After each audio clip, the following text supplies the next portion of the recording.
मध्ये महत्त्वाच्या बातम्यांचे वेगवान अपडेट्स।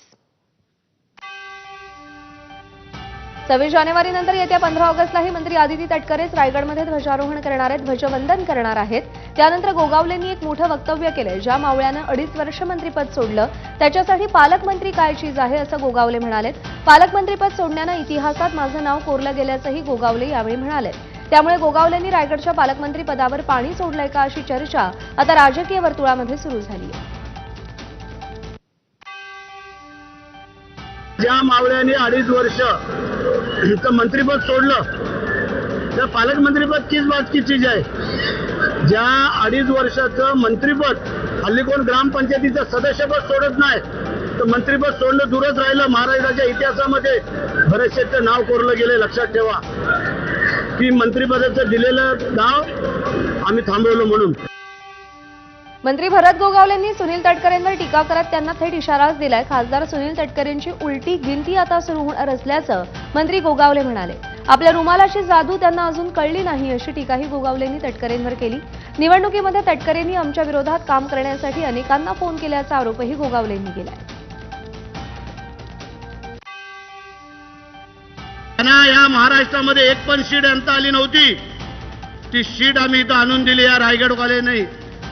हे कदाचित ते विसरले असतील, आता त्यांनी उलटी गिनती करायला सुरुवात करायची। सर, भरत शेठ गोगावले म्हणतात की आपण भाजपमध्ये चालू आहे, मात्र कोणाकोणी करून आपण थांबलात, आपली उलटी गिनती सुरू आहे असं भरत गोगावले म्हणतात। कोण काय बोलतं त्याच्यावरती प्रतिक्रिया देण्याइतपत मी काय छोटा नाही आहे। सर, भरत शेठ गोगावले म्हणतात की आपण भाजपमध्ये चालू आहे, मात्र कोणाकोणी करून आपण थांबलात, आपली उलटी गिनती सुरू आहे असं भरत गोगावले म्हणतात। कोण काय बोलतं त्याच्यावरती प्रतिक्रिया देण्याइतपत मी काय छोटा नाही आहे। पालकमंत्री पदाबाबत वरिष्ठ पातळीवर चर्चा झाली असून 15 ऑगस्टचं ध्वजारोहण झाल्यानंतर रायगडच्या पालकमंत्री पदाची धुरा भरत गोगावलेंना मिळणार, आमदार महेंद्र थोरवेंची माहिती। आम्हाला आत्मविश्वास आहे की रायगडच्या पालकमंत्री पदाचा तिढा हा आता लवकरात लवकर संपणार आहे। एवढे 15 ऑगस्ट झेंडावंदन होऊन गेलं की रायगडच्या पालकमंत्री पदाची धुरा भरत शेठ गोगावले यांना मिळेल हा पूर्णपणे आत्मविश्वास आम्हा सगळ्यांना या ठिकाणी आहे। वरिष्ठ लेवलला सुद्धा अशा पद्धतीची चर्चा त्या ठिकाणी झालेली आहे। मनसे अध्यक्ष राज ठाकरे यांची आज मुंबईतील मनसेच्या पदाधिकाऱ्यांसोबत बैठक होणार आहे। सकाळी 9 वाजता वांद्र्यातील एमआयजी क्लब इथे बैठकीचं आयोजन करण्यात आलंय। बैठकीला शाखाध्यक्ष, उपशाखाध्यक्ष, गटाध्यक्ष उपस्थित राहणार आहेत। आगामी मुंबई महानगरपालिका निवडणुकांच्या पार्श्वभूमीवर ही बैठक असेल। वसई-विरार महापालिकेला आर्थिक गैरव्यवहार प्रकरणात ईडीनं मोठी कारवाई केली आहे। मनी लॉन्ड्रिंग प्रकरणात वसई-विरार महापालिकेचे माजी आयुक्त अनिल कुमार पवार यांना अटक करण्यात आली आहे। त्यांच्यासह आणखी 3घांना ईडीनं अटक केली आहे। ईडीनं ताब्यात घेतलेल्या व्यक्तींमध्ये नगररचना विभागाचे माजी उपसंचालक वाय.एस. रेड्डी, बांधकाम व्यावसायिक आणि बहुजन विकास आघाडीचे माजी नगरसेवक सीताराम गुप्ता आणि अरुण गुप्ता यांचा समावेश आहे। या चौघांविरोधात कोट्यवधी रुपयांच्या व्यवहारात अनियमितता केल्याचा आणि सरकारी यंत्रणांचा दुरुपयोग करून काळा पैसा पांढरा केल्याचा आरोप आहे।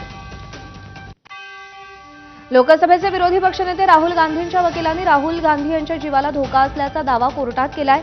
मात्र आता या प्रकरणात मोठा ट्विस्ट आलाय। आपल्याला विश्वासात न घेता वकिलांनी हा दावा केल्याचं राहुल गांधींचं म्हणणं आहे। त्यामुळे राहुल गांधींचे वकील आज आपलं म्हणणं नोटिशीद्वारे मागे घेणार आहेत। वकील मिलिंद पवार यांनी राहुल गांधींशी चर्चा न करता परस्पर राहुल गांधींच्या जीवाला धोका असल्याचं पुणे न्यायालयात नोटिशीद्वारे सांगितलं होतं। स्वातंत्र्यवीर विनायक दामोदर सावरकर यांचे नातू सात्यकी सावरकर यांनी राहुल गांधींच्या विरोधात दाखल केलेल्या बदनामीच्या खटल्याची सुनावणी पुणे सत्र न्यायालयामध्ये पार पडली। त्यावेळी वकिलांनी हा दावा केला होता। मात्र काँग्रेस पक्षाच्या लीगल सेलकडून आलेल्या सूचनेनंतर हा अर्ज मागे घेतला जाणार आहे। राहुल गांधींचं ट्विट मी पाहिलेलं नाही, पण 100% मी सांगतो राहुल गांधींची चर्चा नाही किंवा राहुल गांधींची कन्सेंट घेतली किंवा राहुल गांधींना काहीतरी धमकी आल्यात म्हणून त्यांनी सांगितलं असं काही घडलेलं नाही। केसच्या दृष्टीने, केस चालवण्याच्या दृष्टीने जे जे करावं लागतं ते माझ्या वकील म्हणून मी ते डोक्याने केलं, पण नंतर चर्चेतून असं कळलं की ते पॉलिटिकली काही त्यांना प्रॉब्लेम असावा म्हणून मी ते विड्रॉ करतो। कोल्हापुरातील नांदणी मठाच्या महादेवी हत्तीणी संदर्भात सुप्रीम कोर्टात दाखल करण्यात आलेल्या फेरविचार याचिकेवर आज सुनावणी होणार आहे। यापूर्वी नांदणी मठानं दाखल केलेली याचिका न्यायालयानं फेटाळून लावली होती। त्यानंतरच महादेवी हत्तीणीला गुजरात इथल्या वंतारा केंद्रामध्ये नेण्यात आलं होतं। राज्य सरकारही पक्षकार होईल अशी ग्वाही फडणवीसांनी दिली होती। जनभावनेच्या रेट्यापुढे सर्वांनी एकत्रित येत सर्वोच्च न्यायालयात याचिका दाखल केली आहे. हत्तीण पुन्हा नांदणी मठात यावी यासाठी कोल्हापूरसह राज्यात अनेक ठिकाणी आंदोलन करण्यात आले. कोल्हापुरातील अंबाबाई मंदिरातील देवीच्या मूळ मूर्तीवर गेल्या 2 दिवसांपासून रासायनिक संवर्धन प्रक्रिया सुरू होती. या रासायनिक संवर्धन प्रक्रियेची जिल्हाधिकारी अमोल येणगे यांनी पाहणी केली. पाहणीनंतर आजपासून अंबाबाईच्या मूळ मूर्तीचं दर्शन भाविकांना घेता येणार असल्याची माहिती जिल्हाधिकाऱ्यांकडून मिळते. मुंबईसह उपनगरात आणि ठाण्यात पहाटेपासूनच पावसानं हजेरी लावली आहे. दरम्यान हवामान विभागानंही आज मुंबईमध्ये पावसाचा अंदाज व्यक्त केलाय.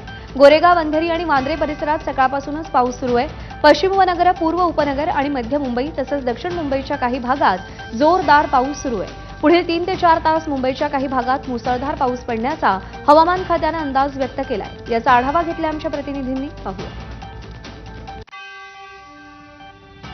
मुंबईत मध्यरात्रीपासूनच पावसाने जोर धरलेला असून अजूनही पावसाची संततधार सुरू आहे. आपण सध्या दादर परिसरात आहोत आणि इथे जर बघितलं तर आपण बघू शकतो की पावसाची संततधार सुरू असल्याचं सध्याचं चित्र आहे. केवळ दादर परिसरातच नव्हे तर मुंबईच्या बहुतांश भागात मग पश्चिम उपनगर असतील, पूर्व उपनगर असतील, मध्य मुंबई असेल अथवा दक्षिण मुंबईचा काही भाग असेल तिथे मध्यरात्रीपासूनच पावसाने चांगलाच जोर धरलेला आहे. पुढील 3 ते 4 तास मुंबईच्या काही भागांमध्ये मुसळधार पाऊस पडेल असा अंदाज हवामान खात्याने दिलेला आहे आणि मुंबईला आज पावसाचा येलो अलर्ट देखील देण्यात आलेला आहे. गेल्या 15 दिवसांपासून पावसाने खरतर दडी मारलेली होती आणि 2 दिवसापूर्वी आपण बघतोय की पावसाने पुन्हा एकदा मुंबईत पाऊस पडण्यास सुरुवात झालेली आहे. असाच पाऊस पडत राहिला तर मुंबईतील रस्त्यांची दयनीय अवस्था बघता वेळेत आपली कार्यालय गाठण्यास मुंबईकरांना अडचणी येऊ शकतात. व्हिडिओ जर्नलिस्ट अजित कदमसह सचिन गाड, एबीपी माझा, मुंबई. यवतमाळमधील इसापूर धरणाचे 3 दरवाजे 50 सेंटीमीटरनं उघडलेत. यातून पैनगंगा नदीपात्रात 4,912 क्युसेकनं विसर्ग सुरू आहे. ऊर्ध्व पैनगंगा धरण प्रकल्पात पाणी पातळी नियंत्रणात ठेवण्यासाठी हे 3 दरवाजे उघडण्यात आलेत. यवतमाळ जिल्ह्यातील पुसद, उमरखेड, महागाव आणि नांदेड जिल्ह्यातील पैनगंगा नदीकाठावरच्या नागरिकांना सतर्क राहण्याचा इशारा प्रशासनाच्या वतीनं देण्यात आला आहे. यवतमाळमधील बेंबळा नदी प्रकल्पाच्या पाणलोट क्षेत्रामध्ये जोरदार पाऊस झालाय. बेंबळा नदी प्रकल्पाचे 4 दरवाजे 25 सेंटीमीटरनं उघडण्यात आले. पाण्याचा विसर्ग होत असल्यानं बाभुळगाव, कळंब, राळेगाव, मरेगाव, वणी या तालुक्यातील नदीकाठावरच्या गावांना सतर्कतेचा इशारा देण्यात आलाय. सोलापुरात मागच्या 4 ते 5 दिवसांपासून मुसळधार पावसानं धुमाकूळ घातलाय. पावसामुळे सोलापुरातील बक्षी हिप्परगा गावामध्ये अनेक शेतकऱ्यांच्या शेतात पाणी झाल्यानं खरीप पिकांचं मोठ्या प्रमाणात नुकसान झालं. जिल्हा प्रशासनाने या नुकसानाची दखल घेऊन शेतकऱ्यांना मदतीचा हात द्यावा अशी मागणी दक्षिण सोलापूर तालुक्यातील बक्षी हिप्परगे गावचे सरपंच मनोज महाडिक यांनी शासनाकडे केली.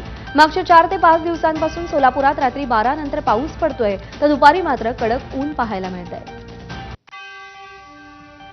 वर्ध्यातील लहान मोठ्या नद्यांना पूर आलाय. पावसामुळे जनजीवन विस्कळीत झालंय. यशोदा नदीच्या पुलावरून पाणी वाहत असल्यानं वर्धा राळेगाव मार्ग वाहतुकीसाठी बंद झालाय. पुढील 2 दिवस हवामान विभागानं मुसळधार पावसाची शक्यता वर्तवली आहे. मोकाट कुत्रे नियंत्रणासाठी विविध कायदेशीर मार्ग असताना परिस्थिती जैसे थेच का असा सवाल नागपूर खंडपीठाकडून विचारण्यात आला.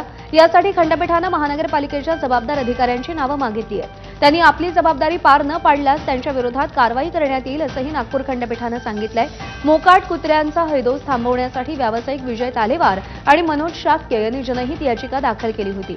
त्याच्या सुनावणी दरम्यान खंडपीठानं हे मत व्यक्त केलंय. राज्यातल्या शाळांमध्ये आज विभाजन विभीषका स्मृतिदिन साजरा करण्याचे आदेश राज्य सरकारकडून देण्यात आलेत. राज्यातील सर्व माध्यमिक आणि उच्च माध्यमिक शाळांमध्ये विभाजन विभीषिका दिन साजरा केला जाणार आहे.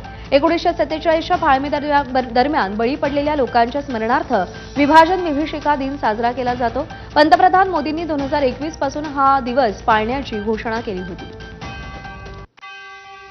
भंडारा जिल्हा मध्यवर्ती सहकारी बँकेच्या अध्यक्ष आणि उपाध्यक्ष पदाची निवडणूक पार पडली. अजित पवारांच्या राष्ट्रवादीच्या सुनीत फुंडे यांची अध्यक्षपदी सलग 3ऱ्यांदा बिनविरोध निवड झाली. तर उपाध्यक्ष भाजपच्या प्रदीप पाटोळेंची निवड झाली आहे. 21 संचालकांपैकी 17 संचालक हे महायुती प्रणित सहकार पॅनलचे निवडून आले असून 4 संचालक काँग्रेस प्रणित परिवर्तन पॅनलचे निवडून आले. अध्यक्ष आणि उपाध्यक्ष पदाची निवडणूक पार पडल्यानंतर जिल्हा बँकेसमोर ढोल ताशाच्या गजरात जल्लोष साजरा करण्यात आला. रेल्वे सुरक्षा कंपाऊंडबाबत समस्या निवारण बैठकीमध्ये नाराजी नाट्य पाहायला मिळालं. कोपरगाव तहसील कार्यालयात खासदार भाऊसाहेब वागचौरे यांच्या अध्यक्षतेखाली बैठक होती. रेल्वे, महसूल अधिकारी, शेतकरी, ग्रामस्थ तसंच राजकीय पक्षाचे पदाधिकारी उपस्थित होते.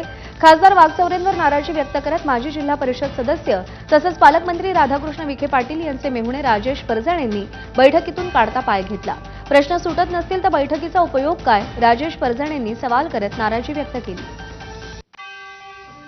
मुंबईकरांसाठी महत्त्वाची बातमी. 15 ऑगस्टपासून मुंबईकरांसाठी नवीन मरीन ड्राईव्ह खुला होणार आहे. कोस्टल रोडच्या शेजारी 5.25 किलोमीटर लांबीचा नवा मरीन ड्राईव्ह बांधण्यात आलाय. मुख्यमंत्री देवेंद्र फडणवीसांच्या हस्ते आज या नव्या विहार क्षेत्राचं लोकार्पण होणार आहे. तर 15 ऑगस्टला संध्याकाळपासून हे क्षेत्र सर्वसामान्य नागरिकांसाठी खुलं होणार आहे. या विहार क्षेत्रावरती सायकल ट्रॅकसह दिव्यांगांसाठी व्हीलचेअर सुविधा असेल.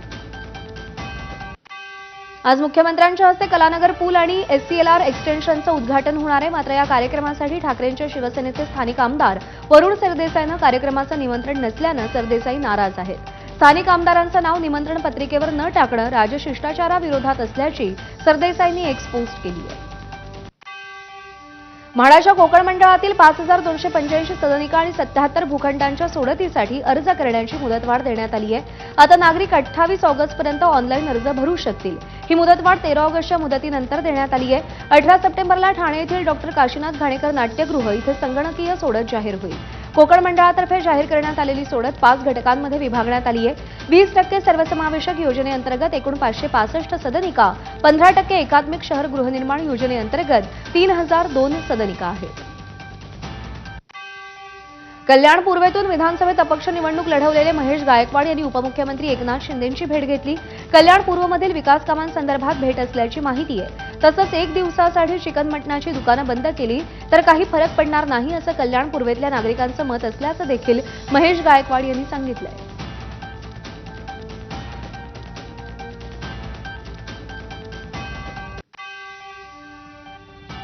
आणि या घडामोडींसह बुलेटिनमध्ये आत्ता वेळ झाली. इथेच थांबण्याची. थोड्याच वेळात पुन्हा भेटूया.